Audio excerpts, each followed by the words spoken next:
Bismillahirrahmanirrahim. Assalamualaikum warahmatullahi wabarakatuh.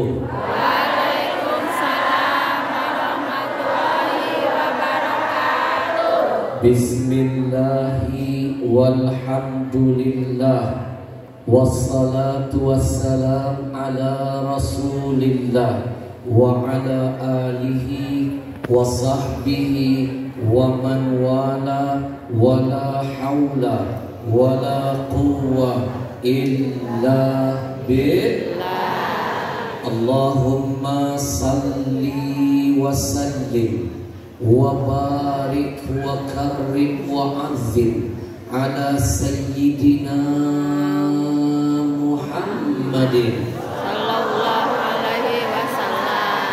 ala sayyidina Muhammadin Sallallahu alaihi wasallam. wa ala alihi wa ashabihi ajma'in, amma ba'du. Bapak Ibu, saya titipkan dulu ilmu yang pertama. Apa ilmunya? Bapak Ibu mau tahu gak siapa orang yang dipandang Nabi sebagai orang yang bakhil, pelit, medit, mirigihise, buntut kasir, korek. Bahasa Palembangnya cemekean, getabasa. Orang sini bilang bakhil, pelit, bahasa kampungnya apa? Medit. Medit. Medit. Mau tahu nggak siapa sebenarnya orang yang medit menurut Nabi? Mau tahu? Mau. Yang kompak dong. Mau tahu? Mau. Kamu nanya. Kamu tanya-tanya.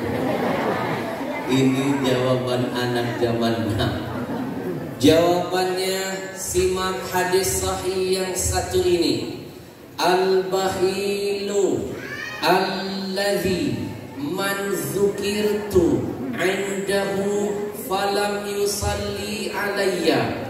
Orang yang medit itu, kata Nabi, adalah orang-orang yang ketika namaku disebut, dia dengar nama Nabi disebut, mulutnya diam, bungkam, tidak membalas salawat kepadaku, kata Nabi. Padahal survei membuktikan Allah saja beserta seluruh para malaikatnya ila yaumil qiyamah, sampai kiamat, tidak ada kata berhenti untuk terus berselawat kepada Nabi. Innallaha wa malaikatahu yusalluna 'alan nabi ya ayyuhalladzina amanu sallu 'alaihi wa sallimu taslima. Kalau Allah yang maha mulia memuliakan Nabi, kalau Allah yang maha kita puja memuji Nabi, kalau Allah yang maha kaya raya bersalawat untuk Nabi, apa enggak malu kita yang mengaku-ngaku umat Nabi, merindukan nanti bisa memandang wajah Nabi, mengharapkan nanti mendapatkan syafaat dari Nabi, tapi enggak tahu diri, malas betul bersalawat kepada Nabi. Satu kali baca istighfar hanya satu dosa yang dihapuskan. Satu kali Bapak Ibu bersalawat, 10 dosa dihapuskan, 10 pahala ditambahkan, 10 derajat dinaikkan, 30 berbanding 1 rugi yang tidak gemar bersalawat untuk Nabi.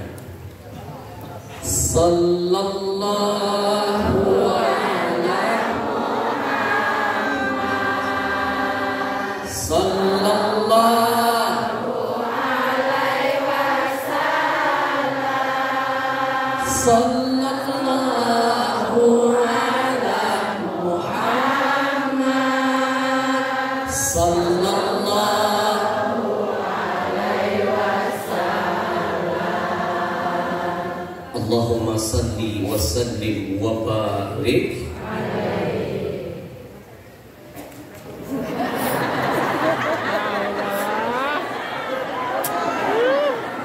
sebentar. Nggak usah menonton. Saya cuma lihat doang. Saya mau tanya dulu dengan DKM masjid. Apakah di masjid ini penceramah nggak boleh lihat jam tangan? Boleh. Kalau ada penceramah siapapun dia, baru mulai ceramah lihat jam tangan, itu hanya teknik saja. Sebenarnya dia lagi mikir, habis ini mau ngomong apa. Saya mohon izin dulu buat DKM Masjid. Mohon izin dari DKM Masjid, kalau nanti kita belum selesai majelis ilmu ini dan plus di akhir ada majelis jihadnya, saya ajak Bapak Ibu, kita niatkan dulu sholat asarnya ditakhirkan. Saya lihat setengah jam lagi asar, sepertinya belum selesai. Kita mundurkan setengah jam, paling lambat jam 4 kita sholat asar. Lewat setengah 5 juga nggak apa-apa. Ibu, Bu, saya titipkan ilmu boleh? Surah An-Nisa 103. Innas salata kanat 'alal mu'minina kitabam mawquta. Sesungguhnya salat itu sudah ditetapkan waktunya oleh Allah untuk kita orang-orang mukmin. Nabi ditanya, amalan apa yang paling bagus, paling mulia, paling afdol? Kata Nabi, salat di awal waktu. Catat, awal waktu paling afdol. Kapan awal waktu itu? Bukanlah begitu sholat langsung qomat, begitu azan langsung qomat sholat, bukan. Sekarang makanya kalau belajar hadis, belajar fikihnya. Ulama sudah membagi waktu-waktu sholat. Kenapa saya perlu jelaskan ini? Jangan nanti sibuk beramal gak punya ilmu. Nanti lihat saya sudah menjelaskan dalil, ada yang gak mendengar penjelasan saya di hari awal, masuk masjid gak punya adab, langsung marah-marah. Sholat. Kenapa belum sholat? Itu orang bodoh kata dulu. Bu, saya hadirkan 3 kitab yang menjelaskan tentang waktu sholat. 1. Kitab Fiqih Sayyid Sabiq. 2. I'anatul Talibin. 3. Nihayatul Zain karya Al-Imam An-Nawawi Al-Bantani, halaman 51. Waktu sholat dibagi menjadi beberapa bagian. Waktu yang pertama memang betul yang disabdakan Nabi, waktu di awal waktu, waktu fadilah kata ulama. Kapan waktu fadilah? Jam seasar, jam setengah 4 misalnya. Ibu sholat sampai jam 4, itu namanya waktu fadilah. Mundur setengah jam masih waktu fadilah. Dari jam 4 nih mas ke setengah 5, itu namanya waktu jawas, masih dibolehkan. Dari setengah 5 ke jam 5, waktu ikhtiar, pilihan. Dari jam 5 ke setengah 6, hampir maghrib, itu baru namanya waktu karoha, dibenci, tapi bukan diharamkan. Sama seperti tolak, cerai, dibenci Allah tapi tidak diharamkan. Betul? Hadis sahih, Nabi pernah mengakhirkan sholat asar. Apalagi kita ada uzur, boleh diakhirkan. Karena ini bukan rutinitas, sering, belum tentu setahun depan bisa berkumpul lagi di sini. Apalagi ini majelis ilmu plus jihad. Imam Malik lagi ngajar, masuk sholat, muridnya langsung bilang, "Imam, sholat." Kata murid Imam Malik, "Shh, Selesaikan dulu majelis ilmu, sholat ada waktunya. Bu, kenapa? Soalnya begini, saya ini bukan 10-20 tahun mulai dakwah, udah 30 tahun di kancah dakwah, tahu persis watak orang Indonesia. Tahu persis. Makanya dalam ilmu usulul fiqh pernah dijelaskan taghayyuril ahkam bitaghayyuril azman wal amkan. Hukum itu fleksibel, bisa berubah menurut kondisi dan keadaan. Betul? Bu, kalau seandainya nanti masuk asar, lalu kita mau sholat dulu, saya pastikan ngumpulinnya lebih lama. Orang kita ini membubarkannya cepat, ngumpulin lama. Betul? Ngumpulinnya nggak cukup 1 jam. Bapak-bapak ngerokok dulu. Ibu-ibu habis wudhu lihat cermin merasa alis miring 1. Dandannya pun lebih dari setengah jam. Betul? Maka saran saya lebih baik kita tuntaskan dulu acaranya, selesaikan sampai selesai. Kita sholat jam 4 paling lambat setengah 5. Siap? Boleh? Kecuali ada yang baru datang, dia nggak bisa ikut kajian, dia cari tempat kosong, sholat nggak apa-apa. Habis itu silakan, karena ketika Nabi mengakhirkan sholat, Nabi nggak melarang sahabat mau sholat. Ketika ditanya, ya Rasul, sholat yuk, sholat di mana ya Rasul? Kata Nabi, saya akan sholat ketika sampai nanti ke lokasi sana. Kalau begitu kami sholat di tengah jalan, silakan. Nabi tidak melarang. Betul? Artinya kita nggak melarang yang mau sholat, tapi yang nggak sholat jangan larang kita lagi kajian, karena ilmu dalilnya sudah saya jelaskan. Ini kadang-kadang udah nggak nanya, tabayun, nganggap salah habibnya, langsung. Itu namanya ngajinya belum tuntas sudah nyalain ulama. Betul? Biar nggak ada fitnah di antara kita. Ibu, kalau salah memahami ayat, sholat di awal waktu, berarti habis qomat langsung sholat. Di Mekah itu nggak mungkin nunggu sampai puluhan menit. Umatnya udah jutaan, Pak. Sebelum azan di Masjidil Haram itu jutaan penuh. Setelah azan makin membludak di halaman. Nggak pernah Mas, habis azan langsung qomat. Nunggu 15 menit, kadang-kadang 20 menit. Bahkan kadang-kadang pernah 30 menit. Apa kita mau menghukum mereka termasuk ayat fawailul lil musallin alladzina hum an salatihim neraka wel orang yang melalaikan salat. Bukan itu maksudnya. Dan kita insya Allah tidak termasuk yang melalaikan salat, karena kita tidak dalam konteks bermaksiat. Kita sedang menuntut ilmu Allah dan berjihad dalam urusan Quran. Paham nggak maksud ayatnya siapa yang melalaikan sholat? Orangnya rajin sholat, Pak, sop paling depan, tepat waktu, tapi korupsi ada cuma. Ini nih maksudnya nih.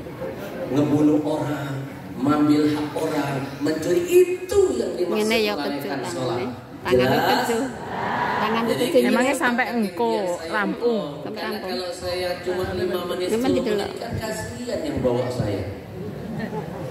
Kasihan yang mau dengerin saya, betul? Karena belum tentu kesempatan ini terulang tahun depan.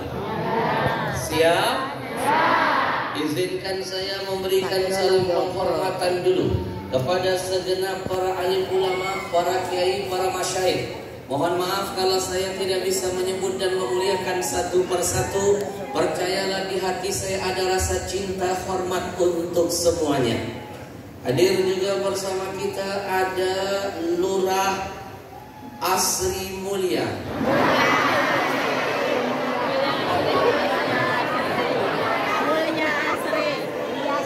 Tadi yang benar apa? Barusan saya bilang apa? Yang ceramah siapa? Mulut siapa? Masalah buat ibu. Bapak Lurah mana? Pak Lurah, mohon maaf, saya sebenarnya sedang mengetes warga Bapak. Sedahsyat apa rasa cinta mereka dengan tanah kelahirannya. Ternyata survei membuktikan. Warga Bapak diam-diam sudah mengamalkan pesan agama yang satu ini. Apa pesannya?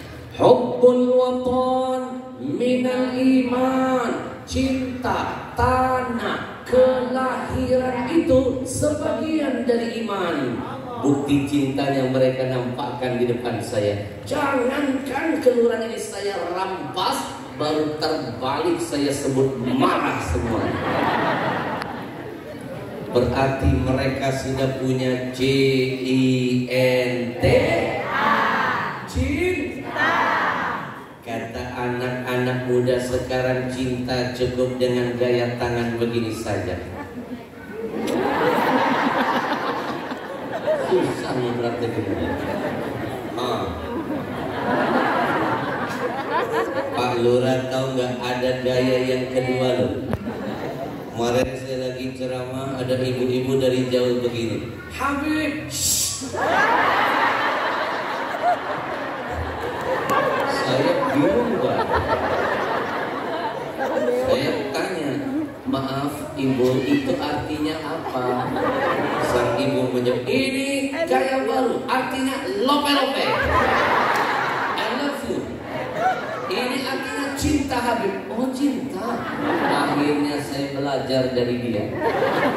Saya bawa pulang gaya tangan begini. Mau saya praktekkan dulu dengan istri tercinta. Romantis dengan pasangan sunnah hukumnya. Dan itu dicontohkan Nabi. Nabi itu suami yang romantis. Aisyah istri Nabi dipanggil dengan panggilan apa? Iya Umairah. Artinya wahai wanita, wahai wanita yang kulitnya kemerah-merahan. Maaf, orang Arab kulitnya putih, kena matahari menyengat makin memerah, kebalikan dengan orang kita. Kena matahari menyengat makin gosong. Oh, makanya kemarin ada kejadian teman saya kebablasan, pengen ikuti sunnah. Ingat pesan saya, Nabi manggil istrinya Aisyah Umairah karena kulit istrinya kemerah-merahan. Dia pulang ke rumah, dia lihat kulit istrinya ternyata hitam lebat. Akhirnya dia panggil apa? Iya Hajar Aswad. Dihajar sama istri.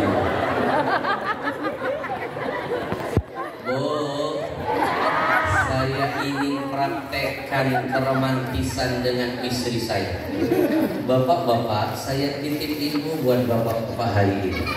Bapak-bapak kepengen gak Allah bahagiakan hidupnya?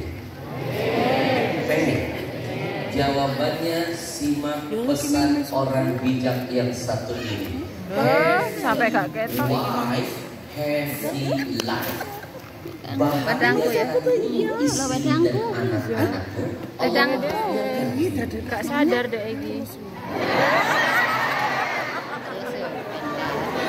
Ternyata orang Barat ini meniru hadis Nabi. 1400 tahun yang lalu Nabi sudah berpesan, khairukum li ahlihi wa ana khairukum li ahli. Kata Nabi, sebaik-baik kamu adalah siapa orang yang paling baik, bertanggung jawab kepada istri dan keluarganya. Saya suami yang paling baik dan bertanggung jawab dengan istri dan anak-anak saya. Artinya apa? Mau Allah senangkan kita, senangkan dulu istri dan keluarga. Mau Allah bahagiakan hidup kita, bahagiakan dulu istri dan anak-anak kita. Setuju? Setuju. Saya kepengen Allah senangkan hati saya. Saya ingin menyenangkan istri-istri. Bayangkan Pak, tangan begini Pak, dari masjid saya bawa pulang sampai rumah. Jaga cinta saya. Sampai depan rumah saya panggil istri saya. Sayang. Istri saya buka pintu, saya langsung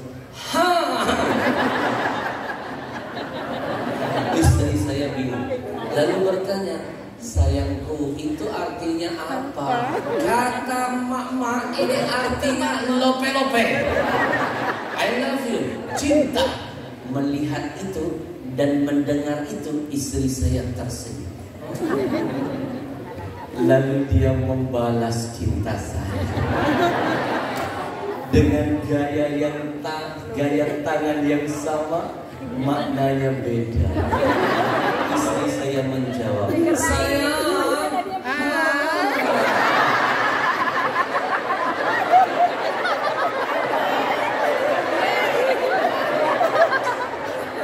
ternyata ujian kita sama. Di mana-mana yang namanya wanita tidak jauh dari cuan.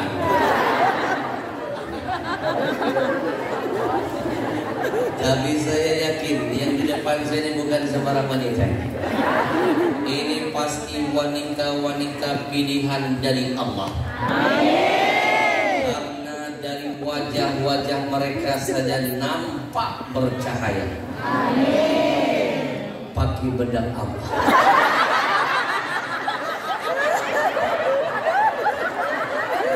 Hadir bersama kita Bapak Lurah Mulia Asri, Bapak Pramugari Restu Haji SE, DKI Masjid Al Munawwarah, Bapak Imam Taufik SPD. Yang mana? SPD. Kalau SAG Sarjana Alam Gaib. Kalau gelar akhirnya MSI, masih satu istri. Kalau SPD sepertinya pengen dua.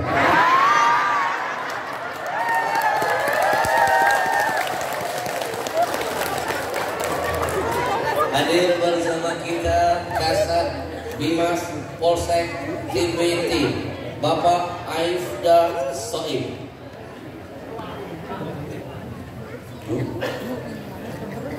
Ada hubungan dengan Soimah?